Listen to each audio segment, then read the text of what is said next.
그날에 하늘이 열리고 모든 이가 보게 되리라. 마침내 꽃들이 피고 영광의 주가 오시리라. 꽃들도 구름도 바람도 넓은 바다도 찬양하라 찬양하라 예수를.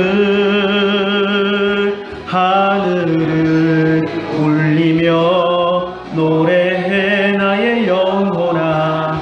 은혜의 주 은혜의 주 은혜의 주. 아침에 나로 하여금 주의 인자한 말씀을 듣게 하소서. 내가 주를 의뢰함이니이다. 내가 다닐 길을 알게 하소서. 내가 내 영혼을 주께 드림이니이다. 주는 나의 하나님이시니 나를 가르쳐 주의 뜻을 행하게 하소서. 아멘.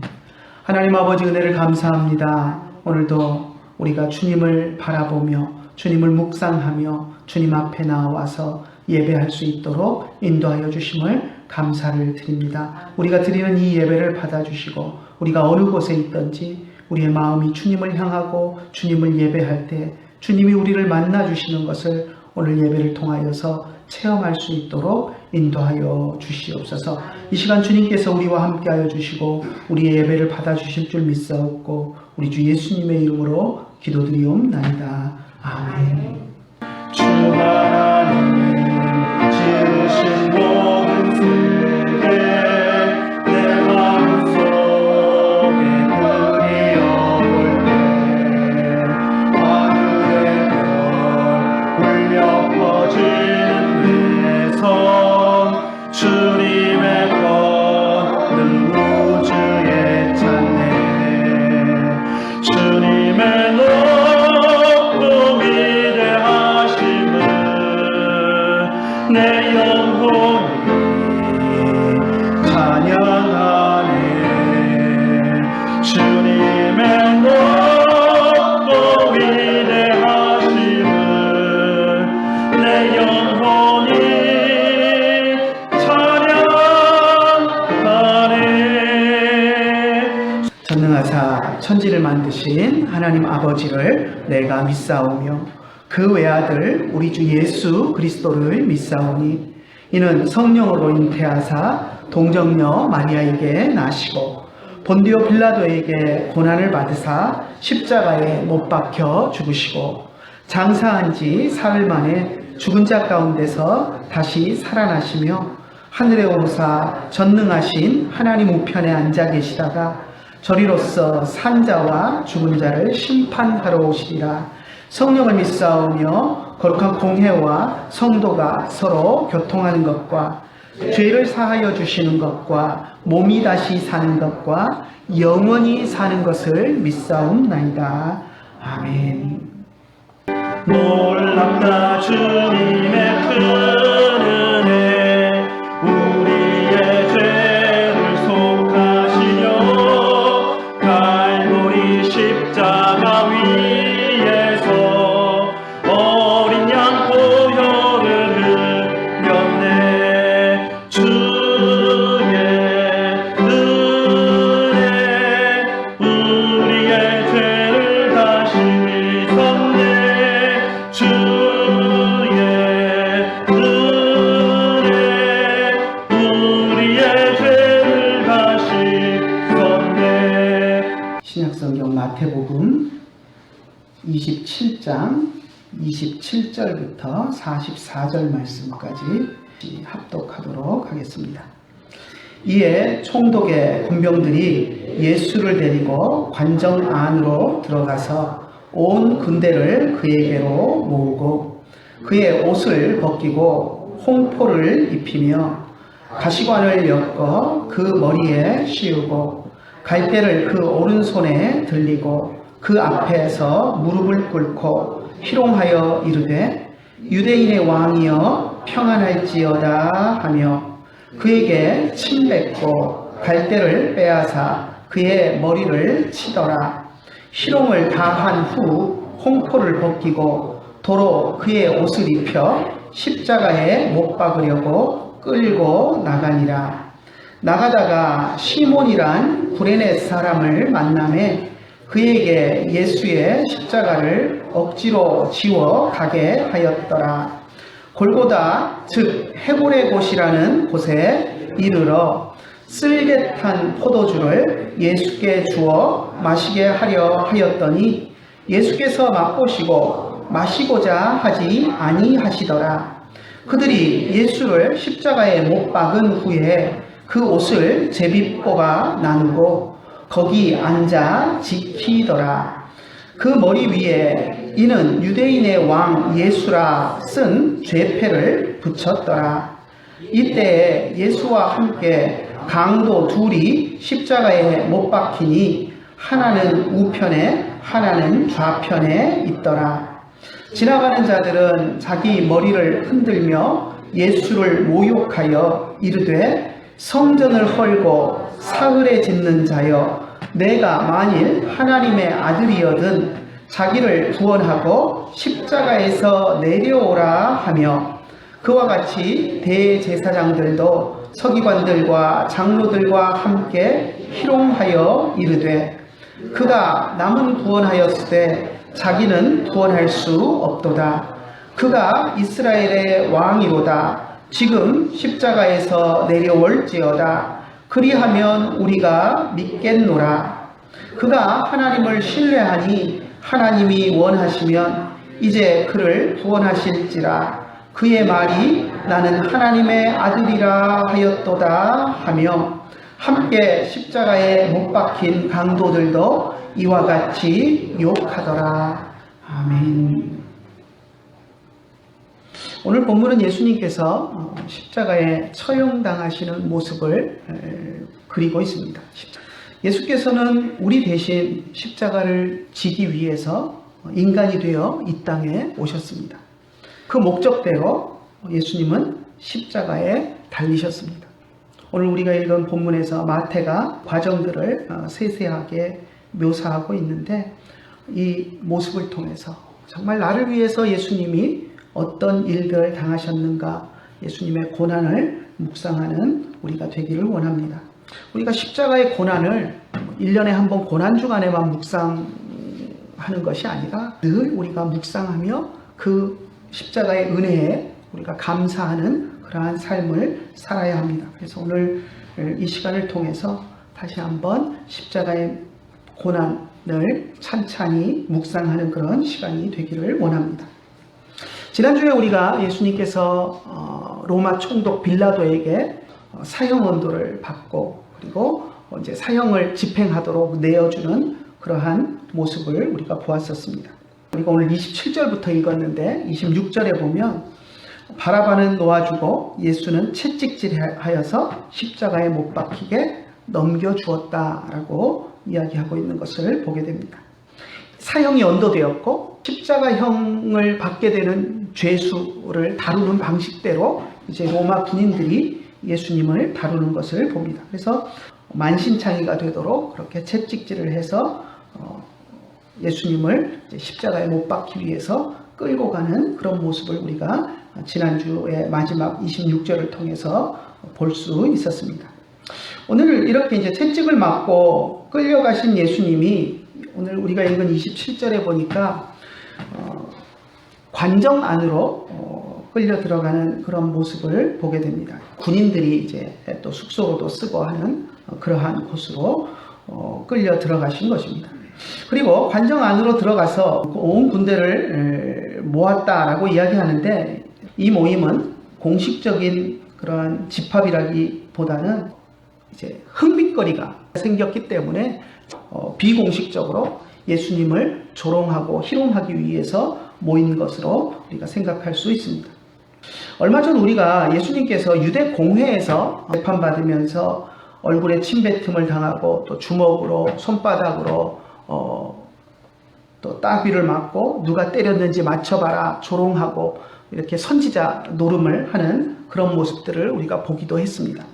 하지만 그것은 유대인들이 한 것이지 로마 군인들이 한 것은 아니었습니다. 공회에서 유대 공회 지도자들이라고 하는 사람들, 대제사장들과 장로들이 행한 그런 사악한 그런 행동들이었습니다. 산헤드린 공회에서 예수님을 재판하고 그리고 예수님에게 신성모독이라는 죄를 뒤집어 씌워서 이제 사형을 판결을 하고 그리고 그들이 예수님을 조롱한 것이었습니다. 그리고 나서 이제 예수님을 유대인들이 로마 총독 빌라도에게로 보냈는데요. 빌라도에게 넘겨진 이후에 예수님께서는 빌라도에게 재판을 받기는 하셨지만 재판받는 동안 로마 군인들에게 험한 꼴을 당하시지는 않았습니다. 왜냐하면 아직 재판 중이고 재판의 결과가 나오지 않았기 때문에 군인들이 예수님을 함부로 다룰 수는 없었기 때문이었습니다. 하지만 빌라도가 예수님에게 사형을 언도하고 이제 십자가에 못 박으라고 내어준 순간부터는 이제 예수님은 완전한 죄인이 됐고 그것도 죄인 가운데서도 가장 극악한 십자가형을 받는 죄인이 되었고 그 죄인에 대해서는 로마 군인들이 이제 마음껏 조롱하고 또 폭행을 가하는 그런 일들을 서슴지 않고 하게 되는 것을 보게 됩니다. 로마 군인들이 예수님을 관정 안으로 끌고 들어가서 온 군대를 모으고 아마도 이제 군대라는 그 특성이 사실 이게 뭐랄까요 갇혀서 제한된 행동 반경에서 생활하기 때문에 특별한 그런 흥미거리들이 별로 없습니다. 늘 뭔가 재미있는 것이 없는가 늘 단조로운 생활을 하기 때문에 흥미거리들을 찾기 마련인데요.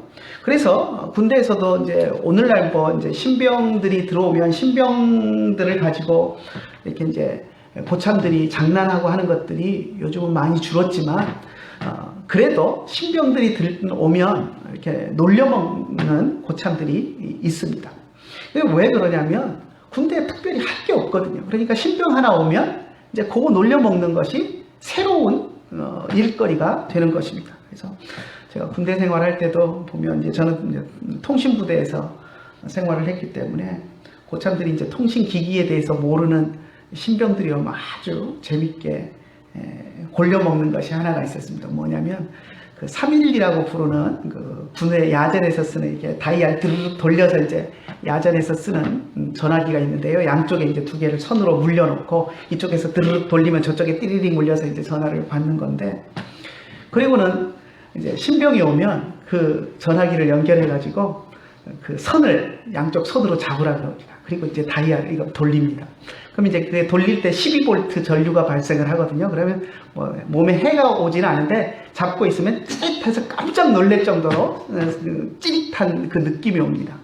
근데 재밌는 것은 그 손잡이에 보면 옆에 후크 스위치라는 게 이렇게 눌렀다 뗐다 하는 스위치가 있는데 그걸 누르고 돌리면 전기가 안 통합니다. 근데 그걸 떼고 돌리면 전기가 통하죠. 근데 그러면 이제 고참들이 잡으면서 봐라 그러고 이제 잡고 돌릴 때는 후크를 이제 누르고 돌리면 전기가 안 오니까 고참은 가만히 잡고 있습니다. 근데 신병 보고 잡으라고 해놓고 이제 후크를 떼고 돌리면 찌릿하죠. 그럼 신병이 깜짝 놀라서 놓으면 빠져가지고 그거 하나도 못 참고 그 별로 전기가 오지도 않는데 못 참고 그러고 있다고 막 이제 놀리고 했던 그런 기억이 있습니다. 이렇게 군대는 뭐 별것도 아닌 거 가지고 하나의 건수를 잡아서 놀리고 하는 그런 것으로 소위를 하고 재미를 삼는 그런 집단입니다. 근데 이제 그런 곳에 사형당할 예수님이 들어왔으니 얼마나 재밌는 조롱거리고 놀림거리고 가지고 놀 그런 거리가 흥미거리가 되었겠습니까? 그래서 군인들이 모여든 겁니다. 온 군인들이 모여들어서 예수님을 놀리며 조롱하기 시작합니다.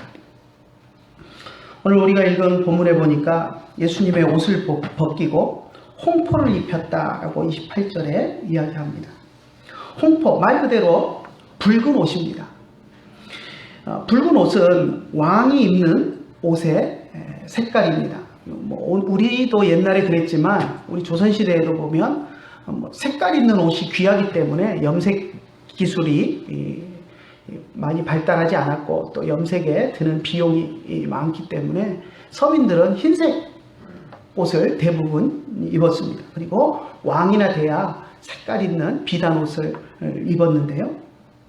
귀족들이나 그런데 마찬가지로 예수님 시대에도 색깔 있는 옷은 높은 신분의 상징입니다. 특히 이 홍포, 붉은색의 옷은 황제의 그런 지위를 상징하기 때문에 붉은색의 옷은 귀족들이라도 함부로 입지 못했습니다. 그것을 입었다가는 왕위에 욕심이 있는 역심을 품은 사람으로 이렇게 의심을 받을 수 있기 때문에 이제 붉은 옷은 잘 입지 않는데요.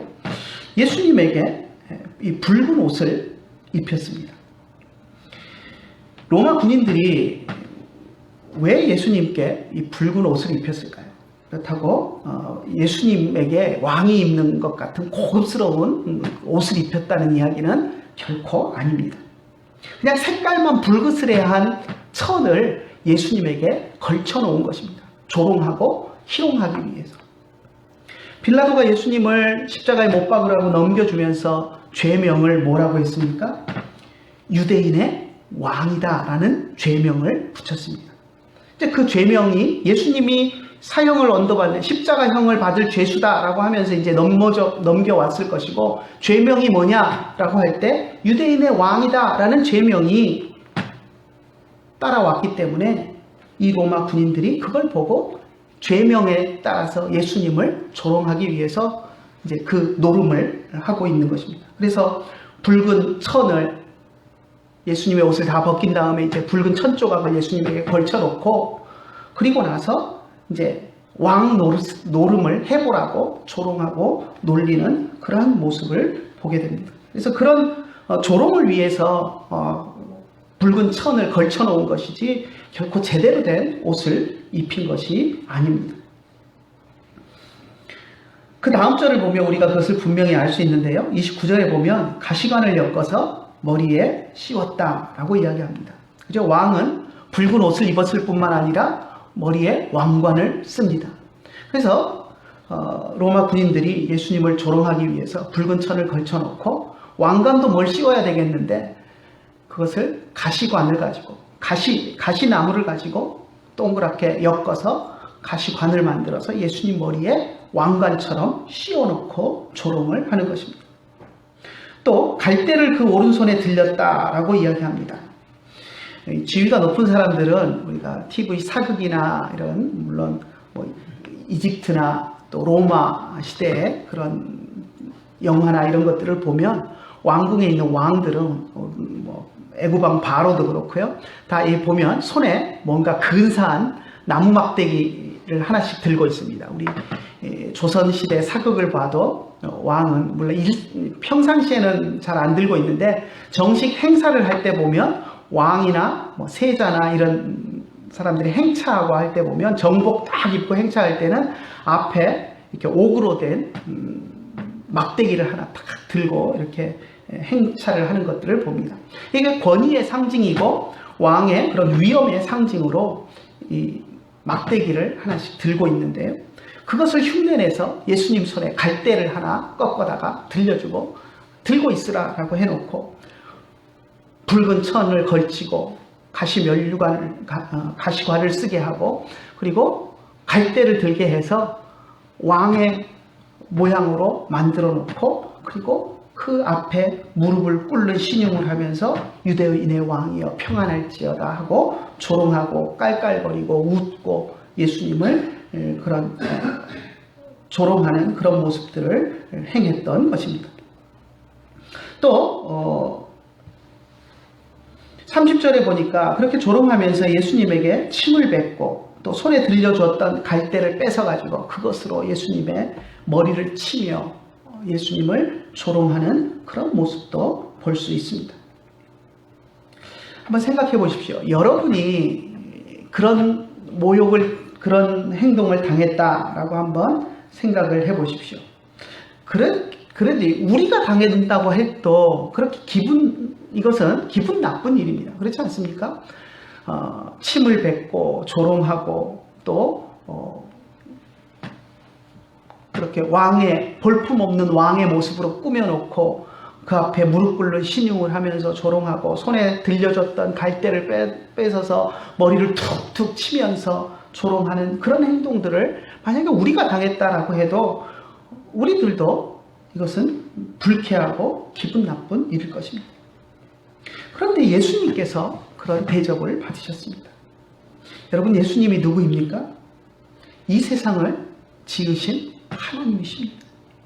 온 우주와 만물을 지으셨고 또 통치하시는 하나님이십니다.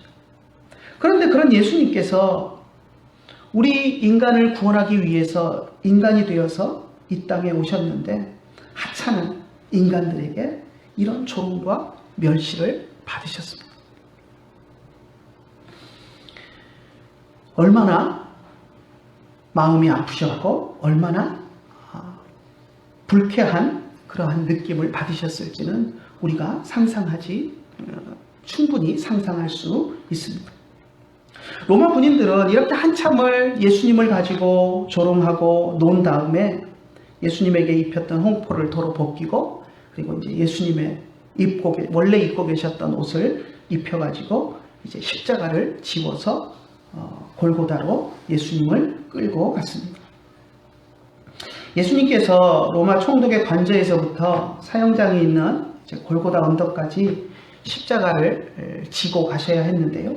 자기가 질 십자가는 보통 자기가 메고 가는 것이 관리했던 것 같습니다. 그래서 예수님도 십자가를 지고 로마 총독의 관저에서부터 이제 골고다 언덕까지 지고 가셔야 하는데요.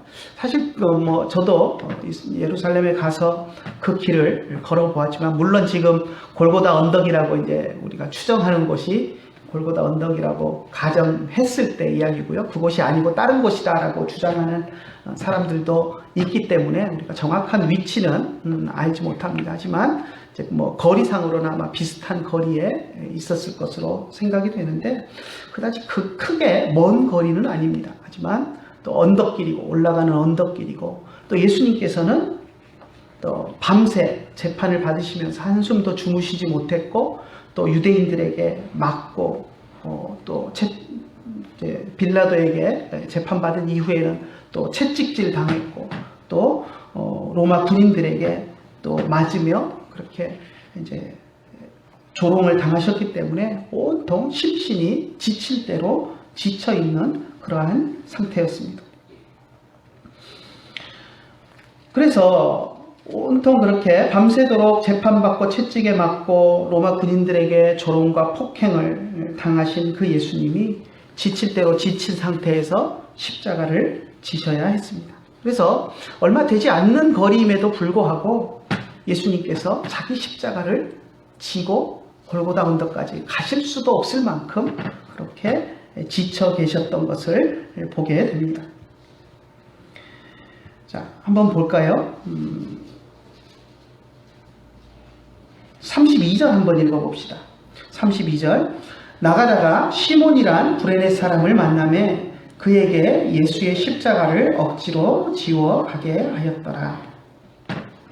예수님이 걸으셨던 길이라고 해서 예루살렘 시내 구 시가지에 이제 있는 그 비아 돌로로사, 예수님의 십자가의 길, 고난의 길이라고 이름 붙은 그 길은 가다 보면 중간에 이제 그 몇 가지 포인트들이 있는데요. 그 중에 가장 유명한 곳 중에 하나가 구레네 사람 시몬이 예수님의 십자가를 대신 진 곳이다라고 해서 또 하나의 이정표가 마련되어 있는 곳이 있습니다. 물론 그곳에서 진짜 그렇게 했는지 어쩐지는 알 수 없습니다. 이게 이제 중세 시대에 로마 수도사들이 예루살렘을 이제 성지 순례를 하면서 코스마다 여기쯤에서 이 일이 있었을 것이다 하고 이제 그 사람들이 만들어 놓은 그런 기념 장소이기 때문에 그곳이 정확한 장소라고 우리가 이야기할 수는 없겠지만 아무튼 그 중간에 구레네 사람 시몬이 예수님의 십자가를 대신 지었던 그런 곳을 기념하는 장소도 있습니다. 여러분 한번 생각해 보십시오. 로마 군인들이 왜 구레네 사람 시몬에게 예수님의 십자가를 대신 지게 했을까요? 예수님이 너무 안 돼 보여서 불쌍해서 대신 지게 했을까요? 그렇지 않습니다. 죄인이 뭐가 불쌍하겠습니까? 죄인이 자기가 십자가에 못 박힐 십자가를 지고 가는데 그걸 지고 힘들게 낑낑거리면서 괴로워한다고 로마 군인들이 그것을 불쌍히 여긴 이유가 없습니다.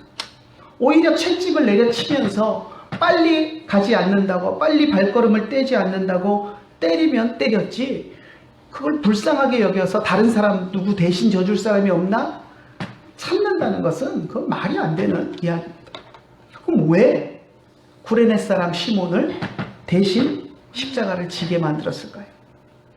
그만큼 로마 군인들이 볼 때에도 도저히 예수님은 십자가를 지고 갈 몸 상태가 아니었다라고 판단이 되었기 때문입니다. 불쌍해서가 아니라 지금 정해진 시간 안에 골고다에 가서 처형을, 사형 집행을 해야 되는데 지금 예수님이 도저히 그 십자가를 지고 시간 안에 갈 수 없어, 움직일 수도 없다라는 것을 판단했기 때문에 다른 사람이 대신 지고라도 어떻게든 가서 사형 집행을 해야 하기 때문에 다른 사람에게 지게끔 한 것이지, 결코 예수님을 불쌍히 여겨서 배려해서 그런 일을 한 것은 아니라는 것입니다. 그러니까 예수님이 얼마나 십자가를 지고 가시는 그 당시에 예수님이 심신이 지치고 망가져 있는 그런 상태였는가 하는 것을 우리가 알 수 있습니다. 결국 사람들은 예수님을 십자가에 못 박아서 골고다 언덕 위에 세웠습니다. 로마의 십자가 사형 제도는 사람을 십자가에 못 박아 매단 후에 그 사람이 죽을 때까지 매달아 두는 것이었습니다. 못을 박았으니까 못 박은 데서 서서히 이제 피도 흘러나오겠죠. 피도 흐르고 흐르다가 엉키기도 했을 것이고, 그리고 이제 매달아 놓으면 햇볕 아래 갈증을 느끼며 서서히 말라 죽어갑니다. 십자가에 손과 발이 못 박힌 채 매달린 채 고통과 갈증 속에 서서히 죽어가는 것이 십자가의 형벌입니다. 기록에 보면 보통 사람이 그렇게 매달아 놓으면 죽는데 이제 길게 가는 사람은 3일이 넘는 그런 사람도 있답니다. 근데 이제 3일이 넘어가면 창으로 이제 찔러서 이제 죽이거나 해서 이렇게 해서 이제 처리를 하기는 하는데, 아무튼 매달아 놓고 죽을 때까지 서서히 고통 가운데 죽어가게 하는 그러한 형벌이었습니다. 인류 역사 속에 보면 수많은 처형 방법이 있습니다. 단두대라고 해서 위에다 칼을 만들어 놓고 밑에 목 이렇게 대놓고 칼을 탁 끊어서 떨어뜨려 가지고 목을 베서 죽이는 방법도 있습니다. 또 목을 매달아서 목 매달아 죽이는 교수형의 방법도 있습니다. 또 말뚝을 박아놓고 밑에 장작을 쌓아놓고 말뚝 위에 묶어놓고 밑에 불을 붙여서 태워 죽이는 화형의 방법도 있습니다. 최근에는 전기 의자를 만들어서 전기 충격으로 죽이는 방법도 있고, 총살을 시키는 경우도 있고, 우리 6.25 때 인민군들이 그런 방법을 많이 썼죠. 묶어놓고 그리고 세워놓고 총살을 시키는 그런 방법을 썼고, 또 물론 얼마 전에 우리가 뉴스를 통해서 들은 것처럼 북한의 김정은이는 총이 아니라 대포를 쏴서 죽이기도 합니다. 고사포를 쏴서 고모부를 장성택인가요? 죽였던 것을 우리가 보는 뉴스를 통해서 잘 알고 있는데, 또 저는 이제 최근까지는 몰랐는데 얼마 전에 18세기에 18세기, 19세기 아메리카에 이제 유럽에서 이제 사람들이 건너가서 아메리카 식민지를 건설하는 그러한 과정이 나온 그 미국 드라마를 하나 보았는데, 그 속에 보니까 아메리카 그 대신대륙에서 또 처형하는 새로운 방법을 하나 봤는데, 뭐냐면 바다에 썰물이 싹 빠져나가고 난 그 바다에 말뚝을 세워놓고 사람을 묶어 놓습니다. 그럼 어떻게 됩니까? 밀물이 돼서 들어오니까 물이 이제 차오면서 그 안에서 바닷물에 잠겨가지고 죽게끔 만드는 그러한 또 처형 방법도 있는 것을 보았습니다. 아무튼 온갖 잔인한 처형 방법들이 많이 있습니다. 그런데 인류 역사상 가장 잔인하고 고통스러운 사형 제도로 평가되는 것이 바로 이 십자가의 형입니다. 십자가에 못 박아 죽이는 것이 인류 역사가 만들어낸 가장 잔인한 처형 방법이다라고 평가들을 합니다. 천천히 피를 흘리고 물을 다 쏟아내면서 태양 아래서 고통스럽게 천천히 말라 죽어가는 건 아주 잔인한 그런 처형 방법입니다. 그런데 예수님께서 그런 방법으로 십자가에서 고통을 당하셨습니다. 아무리 나쁜 사람이라고 해도 그 사람이 죽어가는 모습을 볼 때에는 대부분의 사람들이 숙연해지고 또 측은지심을 느끼게 됩니다. 그래서 죽어가는 사람을 향해서 아무리 그가 나쁜 짓을 한 사람이어도 죽는 그 순간에 손가락질하고 경멸하고 비난하고 하는 행동을 하지는 않습니다. 그런데 유대인들과 로마 군인들은 예수님이 죽어가는 그 순간에 십자가에 못 박혀서 비참한 모습으로 죽어가는 그 모습을 보면서도 예수님을 조롱했습니다. 34절 한번 볼까요? 34절 같이 읽습니다. 쓸개 탄 포도주를 예수께 주어 마시게 하려 하였더니 예수께서 맛보시고 마시고자 하지 아니하시더라. 쓸개 탄 포도주를 예수님께 마시게 하려고 로마 군인들이 했다라고 이야기합니다. 왜 그랬을까요? 어떤 학자들은 로마 군인들이 쓸개 탄 포도주를 예수님에게 준 것은 사형당하는 죄수가 고통을 느끼지 않도록 배려하는 의미에서 마취제나 진통제 성분이 있는 것을 마시게 한 것이다. 이렇게 이야기하는 학자들도 있습니다.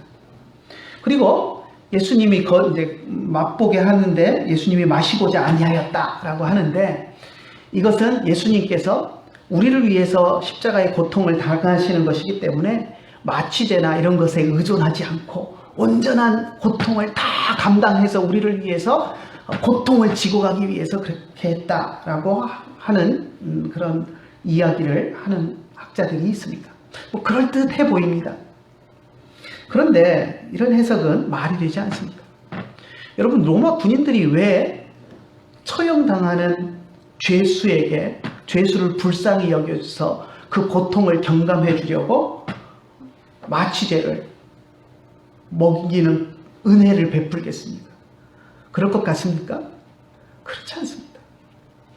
예수님을 골고다 언덕으로 끌고 올 때도 구레네 사람 시몬에게 십자가를 지게 할 때도 은혜를 베풀어서 죄수를 편하게 해주려고 불쌍해서 그렇게 한 것이 아니라 예수님이 도저히 십자가를 못 지고 가니까 어쩔 수 없이 그렇게 했던 것처럼 예수님을 십자가에 매 달아놓고 그들이 예수님을 불쌍히 여겨서 예수님을 배려해서 무엇을 먹인다라고 하는 것은 그것은 우리의 그랬으면 좋겠다 하는 희망사항이지 결코 로마 군인들이 십자가형을 받는 극악무도한 죄수에게 하는 일반적인 행동은 아닌 것을 우리가 알아야 합니다. 오히려 쓸개 탄 포도주를 먹인 것은 그와 반대로 오히려 예수님을 조롱한 또 다른 하나의 방법으로 우리가 생각을 해야 합니다. 갈증을 느끼시는 예수님, 그죠? 이제 피와 물을 쏟으시면서 힘들어 하시면서 갈증을 느끼는 그 예수님에게 그냥 목을 축일 수 있는 물이나 포도주를 준 것이 아니라 거기다가 쓴맛과 독성이 있는 쓸개를 탄 포도주를 주었다라고 하는 것은 또 다른 하나의 조롱인 것입니다. 마치 갈증을 느껴서 목말라서 갈증이 나는 사람에게 바닷물, 소금물을 줘서 마시게 하는 것과 같습니다. 여러분, 바닷물을 마시면 어떻게 됩니까? 갈증 나는 사람이 더 갈증이 나서 미칩니다.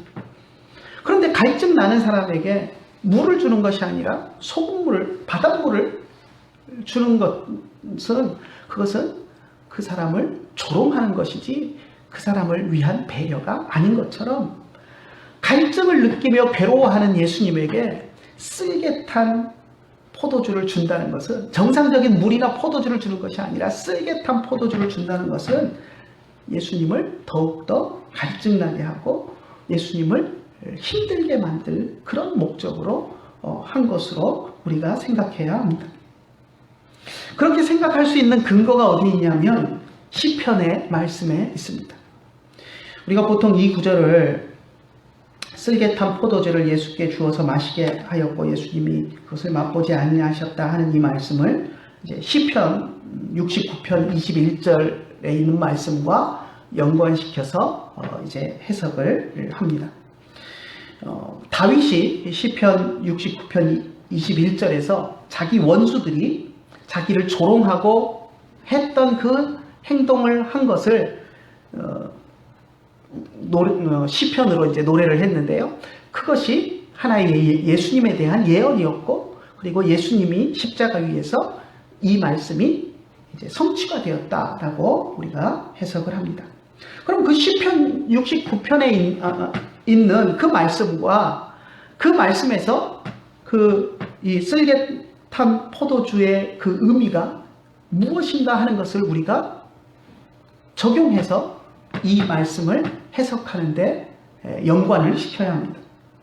시편 69편 19절과 21절을 보면 제가 한번 읽어보겠습니다. 잘 들어보십시오.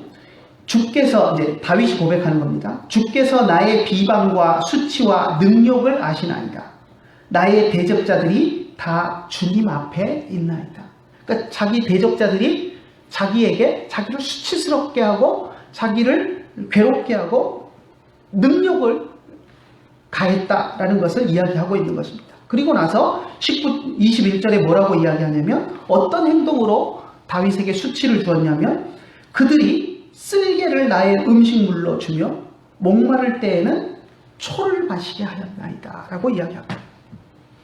쓸개를 음식이라고, 너 배고프지 먹어라 하면서 주는 것이 쓰디 쓴 쓸개, 먹을 수 없는 쓸개를 주고, 목마르다고 하니까 식초를 갖다 주고 목을 축이라고 하는 그런 방법으로 나를 능욕했습니다. 내 대적자들이 그런 방법으로 나를 괴롭혔습니다 하고 하나님께 하소연하고 있는 그 말씀을 오늘 우리가 읽은 마태복음 27장 34절 말씀과 연관을 시켜서 다윗의 그 고백이 예수님에게서 성취되었다라고 하면서 이 말씀을 이야기합니다. 그런데 이 말씀을 해석할 때 로마 군인들이 갈증나는 예수님에게, 그리고 고통스러워하는 예수님의 십자가의 고통을 경감시켜주기 위해서 마취제 성분이 있는 포도주를 주어서 고통을 덜어주기 위한 배려를 했다? 이렇게 해석을 할 수 있겠습니까? 그것은 말이 되지 않는 해석입니다. 오히려 목말라 하고 갈증을 느끼는 예수님께 먹을 수 없는, 마실 수 없는, 도저히 입에 댈 수 없는 쓸개탄 포도주를 주어서 예수님을 조롱하고 경멸한 것으로 우리가 이해해야 합니다. 또 그들은 예수님을 십자가에서 십자가에 달릴 때 죄수는 벌거벗겨서 매달리는데요. 우리가 이제 십자가에 예수님 매달리신 것을 그림으로 성화로 그려놓은 것들을 보면 적당하게 이렇게 가릴 때 가리고 이렇게 그려져 있는 것이 그런 모습을 보게 됩니다. 그런데 그것은 이제 우리가 완전히 너무 적나라하게 그려놓으면 눈을 뜨고 볼 수가 없기 때문에 그렇게 그려놓은 것이지, 실제 십자가에서 처형을 받을 때에는 완전히 벌거벗겨서 수치스러운 모습으로 완전히 실오라하게 하나도 걸치지 않은 나신으로 그렇게 십자가에 매달려 처형을 당하게 됩니다. 자, 예수님을 벌거벗겨서 매달아 놓고 그들이 한 행동이 무엇이냐면 예수님의 옷을 가지고 제비 뽑아서 누가 가질 것이냐, 이것을 제비 뽑아 나누는 일을 했습니다. 얼마나 비열하고 야비합니까? 뻘거벗겨서 십자가에 매달려 있는 예수님 앞에서 예수님의 옷을 가지고 서로 누가 제비 뽑아서 누가 그 옷을 차지할 것인가 내기하면서 그렇게 나누는 그러한 모습으로 또 예수님을 조롱했습니다. 또 예수님이 십자가에 매달린 그 예수님 머리 위에 죄패라고 해서 유대인의 왕이다 라고 써붙여 놓고 또 네가 이스라엘의 왕이로다 라고 하면서 십자가에서 한번 내려와 봐라. 네가 남은 구원해 놓고 너는 구원하지 못하는구나 하면서 온갖 조롱의 말들로 예수님을 조롱하고 비방하는 그런 모습들을 보게 됩니다. 40절에 보니까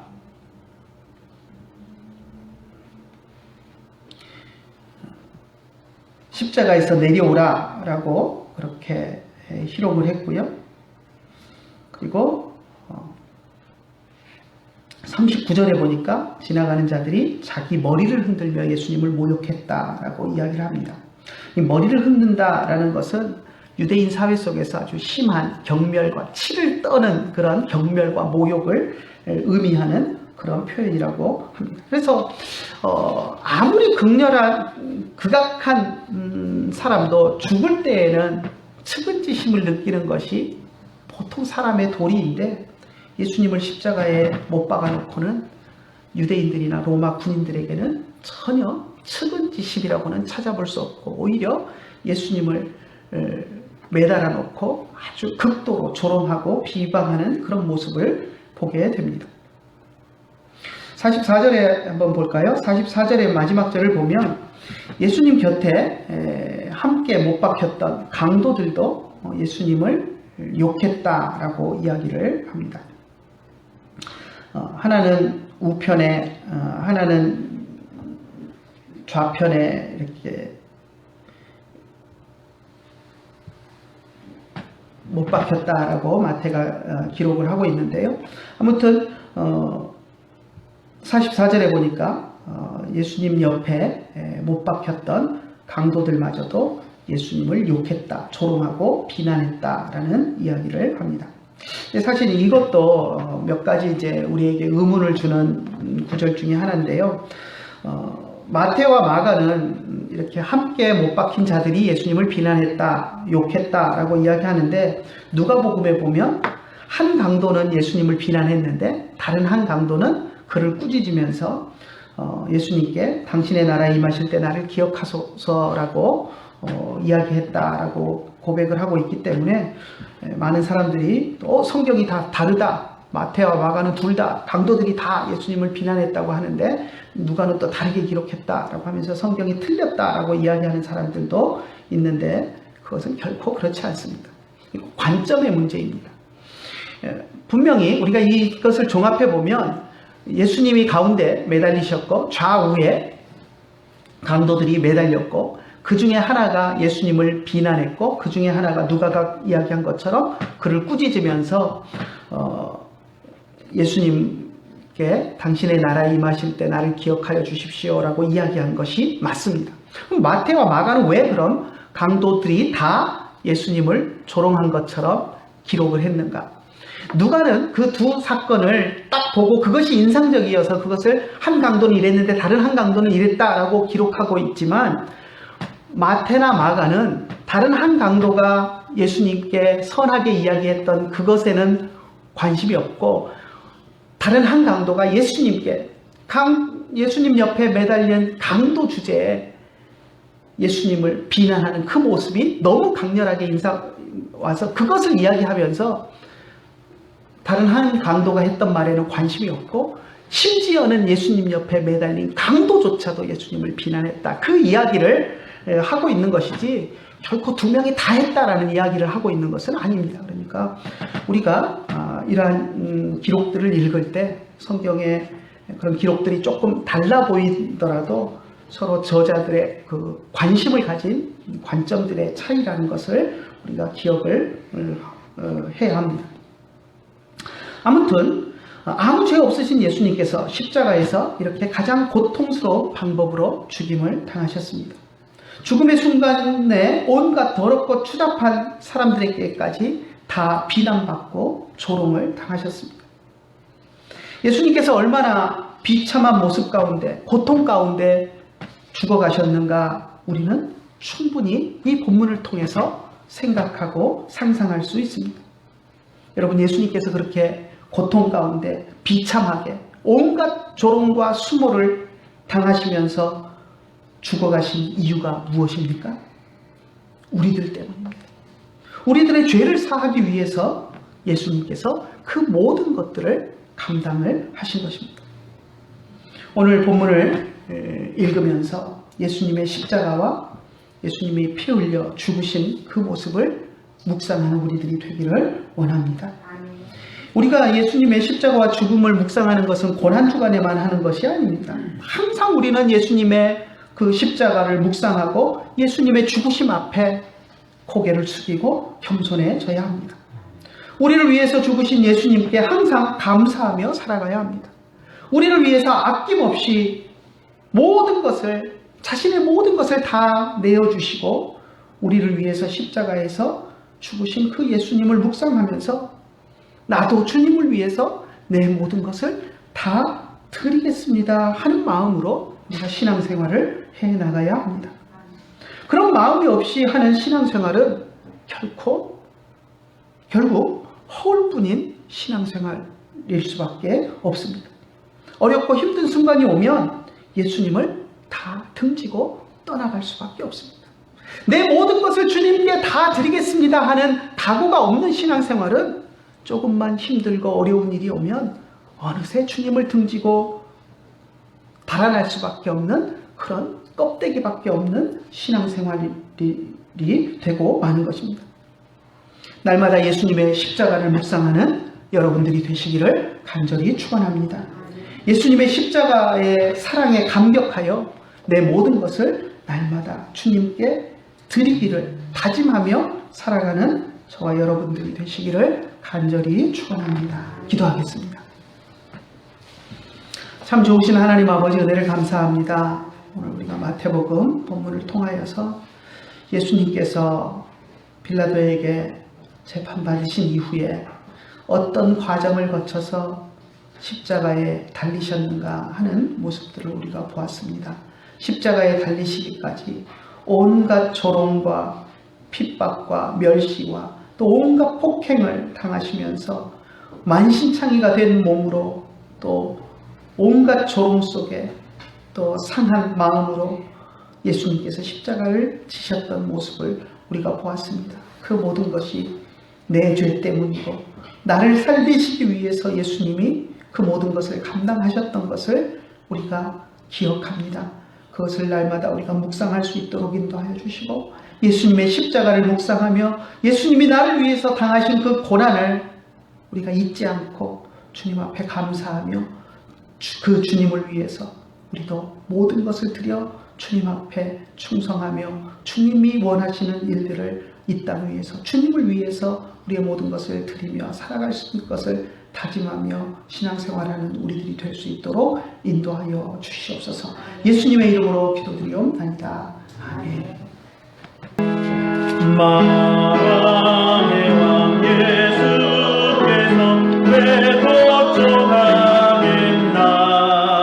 이 벌레 같은 나위에 보혈을 였네. 십자가 내가 처음 볼 때에 나의 맘에 큰 고통 사라져. 오늘 믿고 내 눈 밝았네. 참 내 기쁨 영원하도다. 평안 나눔하겠습니다. 베아타 샬롬, 우베이트카 샬롬, 베콜 아쉐르 레카 샬롬. 주 없이 살 수 없네. 죄인의 구주여, 그 귀한 보배 피로 날 구속하소서. 구주의 사랑으로 흘리신 보혈이 내 소망 나의 위로 내 영광 됩니다.